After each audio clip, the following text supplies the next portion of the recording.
Bonjour les filles, on a un problème. On a des étudiants pas du tout intéressés par la chromatographie gazeuse. Il faut leur expliquer ce qu'est un injecteur SSL. C'est parti!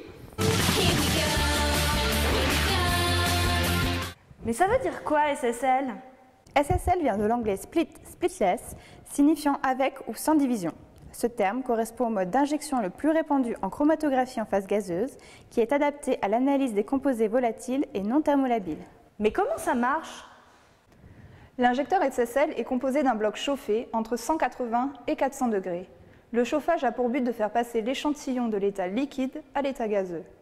L'injecteur est également alimenté en gaz vecteur, qui constitue la phase mobile en GC. En mode split, l'opérateur va définir la quantité d'analyte qui va passer dans la colonne en fonction de ses caractéristiques. On l'appelle ratio de split. Ce paramètre va conditionner l'ouverture d'une vanne permettant une fuite contrôlée du contenu de l'injecteur. En mode splitless, la vanne reste fermée et tous les analytes vont passer dans la colonne. La fuite septum va empêcher l'absorption de certains composés sur le septum, permettant de réduire l'effet mémoire et donc la détection de faux positifs. Mais en fait, ça sert à quoi? Lorsque l'échantillon est relativement concentré, c'est en mode split que nous travaillons, car seule une faible fraction de l'échantillon injecté est introduit dans la colonne. Le ratio de split est généralement défini entre 1 et 5%. Avec ce mode, un faible débit de gaz est évacué au niveau du septum pendant l'injection et tout au long de l'analyse, tandis que le plus grand volume de gaz sort par la vanne de split. L'inconvénient majeur de ce type d'injection concerne la discrimination des composés peu volatiles. En effet, la composition de l'échantillon injecté n'est plus totalement représentative de l'échantillon réel. Il est reconnu que pour les composés dont la température d'ébullition est supérieure à celle d'un alcane à 20 carbone, la qualité de transfert n'est plus totale. Le mode d'injection splitless est adapté à l'analyse de traces. Au moment de l'injection, la vanne de split reste fermée pendant une durée inférieure ou égale à 1 minute.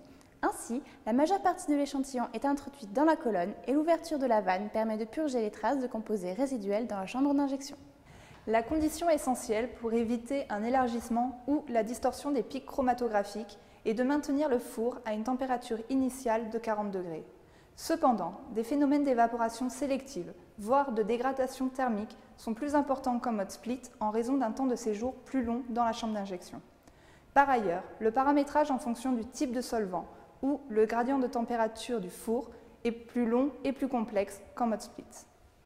L'injecteur idéal n'existe pas car il doit répondre à de nombreuses caractéristiques.